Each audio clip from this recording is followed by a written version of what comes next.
તો મેં તમને સાયન્સ કીધું ને કે આપણું મન છે એ એક સમયે એક જ વાતને પકડે અને જેની સાથે વાત કરવાનો સંબંધ છે ને એ તમે એકબીજા ડિસ્ટર્બ થયા કરો પોઈન્ટ આવે એટલે યસ ઓર નો ચાલો તો વ્યસન છે અહીંયા શેનું શેનું છે મતલબ ગુટકા છે યસ બીડી સિગરેટ છે યસ પાન માવા પાન તો વ્યસન નો કહેવાય પાન તો એક મુખવાસ છે પાન મતલબ કેવું પાન મીઠું પાન તંબાકુ વાળું નહીં તો કે દિનેશભાઈ છૂટ આપી હા તો ચોખવટ કરું પાન એટલે કયું સાદું આપણે મીઠું પાન ખાય ને જે બેનો ખાઈ શકે એ મુખવાસ તો આપણે ત્યાં છે ચાલો પછી દારૂ તો નહીં હોય ને એ બંધી છે એટલે બહુ છે સાહેબ સૌથી જોરમાં એનો અવાજ આવે સૌથી વધુ પણ આ તો બંધ નથી આપણે ગુજરાતમાં વધારે વાપરાય વેચાય ચાલો તો વ્યસનોને લીધે ચાલો ધ્યાન આપો હવે હું વૈજ્ઞાનિક વાત કરવા જઈ રહ્યો છું કે શા માટે હસવાનું અને શા માટે જે લોકો ખુશ રહે છે ખુશાલ રહે છે હસે છે હસાવે છે પ્રસન્ન રહે છે એ લોકો વધારે લાંબુ જીવે છે સ્વસ્થ જીવે છે ઓછા બીમાર પડે છે અને કદાચ બીમાર પડે તો જલ્દી સારા થઈ જાય તો ખુશ રહેવામાં કોઈ નુકસાન છે અચ્છા ખર્ચો છે તો આપણે તો કચ્છી માળું છીએ પાકા ગુજરાતી હિસાબ કિતાબ આયા ના તો મફતમાં કામ થતું શું વાંધો ભાઈ આવી રીતના ફ્રી હસીને સ્વસ્થ રહેવાતું હોય તો ફાયદો છે કે નહીં પુરુષો જે છે એ મોટા ભાગે થોડા ટેન્શનમાં રહેતા હોય છે પોતાના વ્યવસાયને કારણે અને આર્થિક વ્યવસ્થાઓને કારણે આજકાલ યસ યસ તો ભારતના વૈજ્ઞાનિકોના મતે આજ આપણું જે આયુષ્ય છે આપણા દેશનું એવરેજ આયુષ્ય એમાં ભાઈઓ કરતા બહેનોનું એવરેજ આયુષ્ય ભારતમાં 10 વર્ષ વધારે છે કેટલું છે શું વાહ વાહ અમારે ઓછું છે તમારે આવું કરવું અમારા માટે વ્રત કરવાનું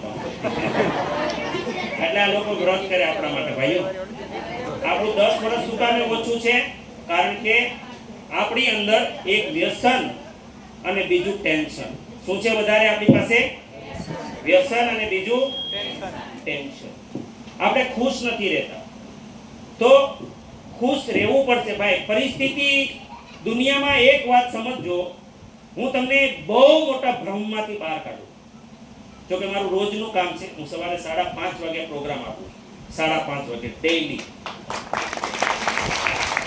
સ્પેશિયલ આના માટે છે કે માણસ જીવનમાં અમારું જે આરસીએમ છે એનો મુખ્ય નવા ભારતનું નિર્માણ એટલે જે ઉદ્દેશ્યથી આરસીએમ બન્યું છે કે ખુશહાલ યહાં પર હર જન હો 5:30 વાગે 6:30 વાગે ગુરુકુલ ચાલે આ બધાના ઉદ્દેશ્યો આ છે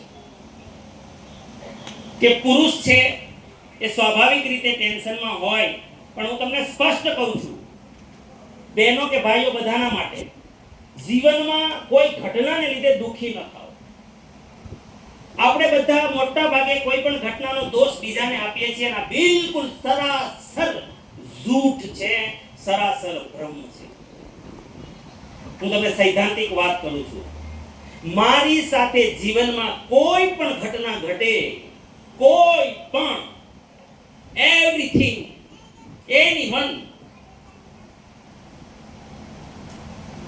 એનું એક જ કારણ છે મારા કર્મોને કારણે છે હવે જ્યાં હું જ જવાબદાર હોઉં તો દુખી છે ન થવાનું હેલો જો આનંદમાં રહેવું એક વાત ખાલી સમજી જાવ તો જીવનમાં તમને કોઈ દુખી ન કરી શકે કોઈની તાકાત નથી કે કોઈ ઘટના તમને દુખી કરી શકે કારણ કે જ્યાં હું જવાબદાર છું ને ત્યાં તો ઉલટાના આપણે શું કરીએ આપણે બચાવી લઈએ નીકળો સુધી સમજો કે આજકાલ મોબાઈલનો જમાનો છે એટલે આપણે મોબાઈલ ઉપર રોડ ઉપર હાલવા નીકળે ને હા ભાઈ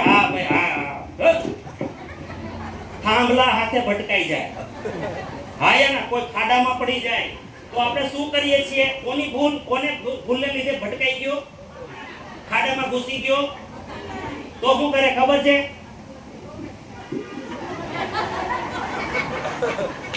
અને કોઈ જો જોઈ ગયું હોય ને એ કે દિનેશભાઈ કઈ વાગ્યું નહીં નહીં ને ઇટ્સ ઓકે બધું બરાબર છે ઓલ ઇઝ વેલ હા યા ના એટલે હું જ્યાં જવાબદાર છું જે દિવસે આ સમજાઈ ગયું ને જગતમાં દુઃખ જ નહીં રહે હસતા ચહેરા જોવા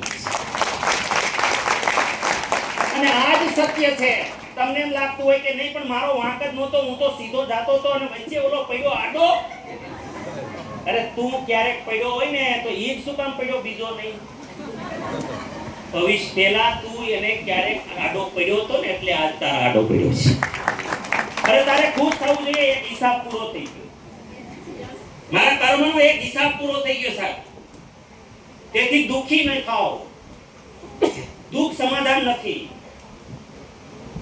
હાલો માયા તેથી એને ખુશી ખુશી પાસ કરી લો ખુશી ખુશી હું તો કહું છું એને દેણું છે લેણું દેણું પૂરું થઈ ગયું તમારું પૂરું કરો ભાગો નહીં જિંદગીથી હમણાં મારો સબ્જેક્ટ લગભગ 8 દિવસથી ચાલે છે વગલાભાઈ આત્મહત્યા લોકો શા માટે કરે છે શા માટે આત્મહત્યા કરે શું કામ આવા વિચારો આવે છે કારણ કે અતિશય વધી ગયું છે તે સબ્જેક્ટ મેં લીધો છે આત્મહત્યા શા માટે સામૂહિક આત્મહત્યા પહેલા તો જે જવાબદાર હોય એ જ કરતા હતા આજકાલ છોકરાઓને મારી નાખે છે આખા ઘરના મા બાપની ખતમ પોતે ખતમ છોકરા ખતમ બૈરા ખતમ આખા ફેમિલીને મારી નાખે છે આ કેનો ન્યાય છે ભાઈ શું કામ વાય એનો મતલબ કે તમે ઇમોશનલી આત્મહત્યા કરે કોઈ યા બીજી રીતે કરે પણ એ સોલ્યુશન અને કોઈને એવું લાગતું હોય કે હું આત્મહત્યા કરી અને હું છૂટી જઈશ તો ભ્રમ છે પાછો બેટા જન્મ લેવો પડશે ને બીજા 20 વર્ષ બગાડવા જુવાન થવામાં એના કરતા પૂરું કર લે આ વખતે ભાઈ કરવાનું છે શું કામ કે તમારા ગામની બેંક હોય કે દેશની બેંક હોય કે વિશ્વની બેંક હોય કદાચ ત્યાં સમાધાન થઈ શકે સેટલમેન્ટ થઈ શકે પણ ઉપરવાળાની કર્મની બેંકમાં કોઈ દિવસ ક્યાંય સમાધાન નથી ભોગવવું જ પડે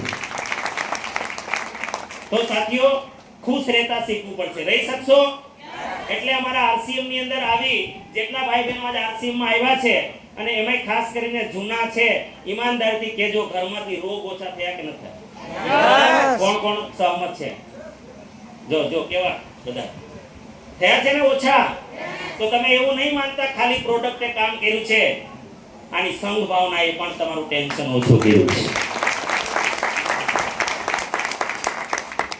ચાલો તો સમજવું જોઈએ તો આજથી ખુશ રહી શકશું ભાઈ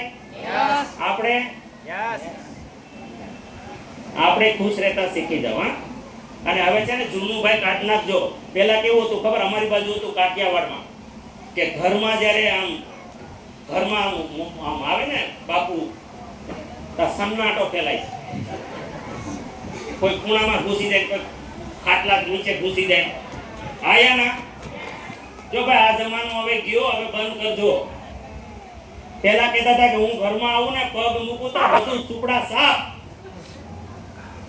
હવે જમાનો નથી જો તમારે બીમારીઓ લાવવી હોય તો આ વાતને માન્ય રાખજો હવે આપણે ઘરમાં આવીએ ને બધા ખુશખુશાલ થઈ જાવ છીએ શું કામે ઈ જમાનામાં આ ઝેર નહોતા સાહેબ હેલો શું કરે છે આ ઝેર જ્યારે હવાનું પાણીનું અનાજનું શાકભાજીનું ફળનું કે જ્યારે પેકિંગ ફૂડ પડીકાનું જ્યારે ઠંડા પીવો ચાહે જંક ફૂડ ખાવ વ્યસન કરો ટેન્શનથી આ બધામાં એક ઝેર નીકળે છે સાહેબ અને ઈ જે ઝેર છે ઈ ઝેરને કારણે આપણા શરીરમાં ઓક્સિડેશન થાય છે ઓક્સિડેશન અને આ ઓક્સિડેશન એટલે બીજું કાંઈ નહીં હું તમને ભણેલા ન હોય તો એ સમજાવી દઉં પણ મારા બાપ ભણેલા નહોતા પણ એ રીંગણા કાપતા હતા ને પાણીમાં નાખતા હતા કાપીને કચ્છમાં એવું થાય છે શું કામ એમ હા જુઓ એમાં ભણવું પડે કાંઈ બધાને ખબર પડે કાળા પડી જાય છે આપણે કહી દીધું કે ભાઈ બટેટા બહાર કાળા પડી જાય સફરજનને છાલ ઉતારો તો એ લાલ કે કાળી થઈ જાય ચીકુ એવું થઈ જાય આપણે કહીએ કાળું થઈ ગયું પણ વૈજ્ઞાનિકો એને કહે છે કે એ પ્રક્રિયા ઓક્સિડેશન થઈ શું થયું ઓક્સિડેશન હવે બીજી ઘટના બીજી વસ્તુ આપણા કચ્છમાં બહુ મીઠી કેરી થાય છે હેના કેરી ફળોનો રાજા છે જો એને વ્યવસ્થિત સીઝનમાં આપણે ખાઈએ તો આપણે વર્ષભરના ઘણા બધા વિટામિન્સ મિનરલ્સનો સ્ટોક કરી શકીએ છીએ બીમારીથી બચી શકીએ છીએ હા યા ના એ આપણી હેલ્થ માટે છે આપણી મિત્ર છે એ આપણું સપોર્ટ છે પણ એ જ કેરીમાં એક ડંખ બેસી જાય કોઈ માખીનો યા તો દબાઈને કોઈ ડંખ હોલ પડી ગયો પછી આ કેરી બગડી જાય. બગડે? પછી આ બગડેલી કેરી આ સ્વાદ કેવો હોય? આ કેવો હોય? અત્યારે કાંઈ મોઢા બગડી 10 મહિના પહેલા ખાધી હતી, હજુ યાદ છે ને? એ કેવું હોય છે વિચિત્ર. પછી લાગે નહીં. ખરાબ એટલે શું?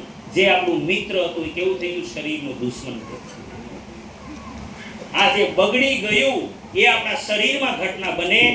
એ બગડી ગયેલી વસ્તુને આપણા શરીરમાં ફ્રી રેડિકલ્સ કહેવાય. શું કહેવાય?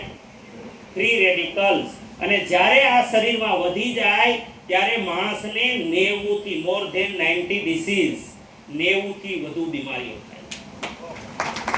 એમાં તાલી ન હોય, એમાં થોડી તાલી હોય. જાગતા રહો, બધે નહીં જાગતા નહીં. 90 થી વધુ બીમારીઓ થાય. એમાં સૌથી ખતરનાક ચીજ છે કેન્સર. વધી રહ્યું છે આજ. Yes. હૃદય રોગ, Yes. Diabetes Yes. વધી રહ્યું છે. Yes. BP Yes. વધી રહ્યું છે. પેરાલિસિસ વધી રહ્યો છે. Thyroid Yes. વધી રહ્યો છે. હોર્મોન ઇમ્બેલેન્સ વધી રહ્યું છે. હા યા ના? હાડકાની સમસ્યા, સાંધાની સમસ્યા વધી રહી છે. અલ્સર, ફૂલવાની તકલીફ, ઓટો ઇમ્યુન ડિસીઝ વધી રહ્યું છે. Yes. તેનું કારણ આ છે. ખાલી હું તમને આંકડો બતાવું, તમે ચોંકી જશો જે પહેલી વાર સાંભળી રહ્યા છો. ભારતની અંદર આ પ્રક્રિયાને કારણે આજ લગભગ 80 થી 85 કરોડ લોકો દવા ખાય છે. કોઈને કોઈ દવા, કોઈને કોઈ બીમારીની દવા ખાય છે. આ સ્થિતિ આપણા દેશની છે. અચ્છા, કોઈ સમાધાન છે સમાજમાં? બજારની પ્રોડક્ટમાં છે સમાધાન? કોઈ કંપનીઓ પ્રોડક્ટ બનાવે છે સમાધાન? અરે કઈ જવાબ આપવાની જરૂર જ નથી. સમાધાન હોય તો થયું જ ન હોય. સિમ્પલ. સમાધાન હોય તો કોઈને શોખ છે બીમાર પડવાનો? ના. તો આ બીમારીઓ જે છે એ બીમારીઓ, ભયંકર બીમારીઓ થઈ રહી છે. અને હજી એમ કહે છે કે ડાયાબિટીસમાં તો આપણે રાજધાની થયા છીએ વિશ્વની, અને હૃદય રોગમાં રાજધાની બનવાની તૈયારીમાં છીએ. છે ને હાર્ટ એટેક? કેમ? આજે 3જા ધોરણના છોકરાને એટેક આવવા લાગ્યો. પહેલા કેટલા વર્ષે એટેક આવતો હતો? જવાબ આપો. 50, 60, 55? હા યા ના? અચ્છા, કેટલા વાર આવતો હતો? 3 વાર. એક વાર સુધરી જાવ. એક વાર આવતો તો ત્યારે કહેતો તો સુધરી જાવ, તો બીજી વાર નહીં આવું. તોય ટ્રાય કરતો તો બીજી વાર, અને 2 વારમાં ન સુધરો તો ત્રીજી વાર ઉપાડતો. હા યા ના? અત્યારે જેટલા પણ હાર્ટ એટેક આવે છે નાની ઉંમરના લોકોને, એને 1 કલાકનો સમય નથી આપતો હાર્ટ એટેક. હોસ્પિટલ ન પહોંચે ત્યાં ફેલ. હા યા ના? આજ એવા હાર્ટ એટેક થઈ ગયા છે 14 સેકન્ડમાં ફેલ. આના વિશે જાગૃતિ લાવવી પડે એમ છે યા નહીં? જાગૃતિ દૂર રહી, જાગવું પડે એમ છે કે નહીં? Yes. જાગૃતિ તો તમે બીજા માટે લાવો એને કહેવાય, પણ પોતાએ જાગવું પડે એમ છે. માનો છો બધા? આ સ્વાસ્થ્ય તો વિચાર કરજો તમે. આ ઝેરને લીધે આ પ્રોસેસ થાય છે, તો હવે તમારા મારા હાથમાં શું છે? કેવી રીતના આનાથી બચી શકાય એ આપણે મહત્વનું છે. હવે મારે આરસીએમ વિશે તમને જે નવા મહેમાનો છો, આજ વિશેષ આજ આમંત્રણને માન આપીને પધાર્યા છો, ધ્યાનથી થોડો આ જિંદગી માટેનો સમય છે. તમે આજ મંગલભાઈના ત્યાં ઓપનિંગ માટે નથી આવ્યા, બિલકુલ નથી આવ્યા. તમે એમ માનજો આજ તમે તમારી અને તમારા પરિવારની જિંદગી માટે આવ્યા છો. તેથી તમે વ્યવહારમાં આવ્યા છો એ ભૂલી જાજો, જમવા આવ્યા છો એ બધું ભૂલી જાજો. તમે આજે આવ્યા છો તો તમારા માટે, તમારા પરિવારની જિંદગી, આજનો પરિવાર નહીં, આવનારી પેઢીઓની વ્યવસ્થાઓ પણ સુધારી શકાય એ લેવલની જીવનની વાતો સમજવા માટે બેઠા છીએ. આ સામાન્ય ઘટના નથી. અને જો આ માત્ર વેપારની દ્રષ્ટિએ કરવામાં આવ્યું હોત આરસીએમ, તો દિનેશ સેનડિયા ક્યારે આરસીએમ માં ન હોતે. ઓલરેડી જ્યારે આરસીએમ ને જોઈન કર્યું 2006 માં મેં સ્ટાર્ટ કર્યું કામ, ત્યારે હું ઇન્ડસ્ટ્રીયલિસ્ટ હતો. મારે જે કાર્ડ બનાવવાની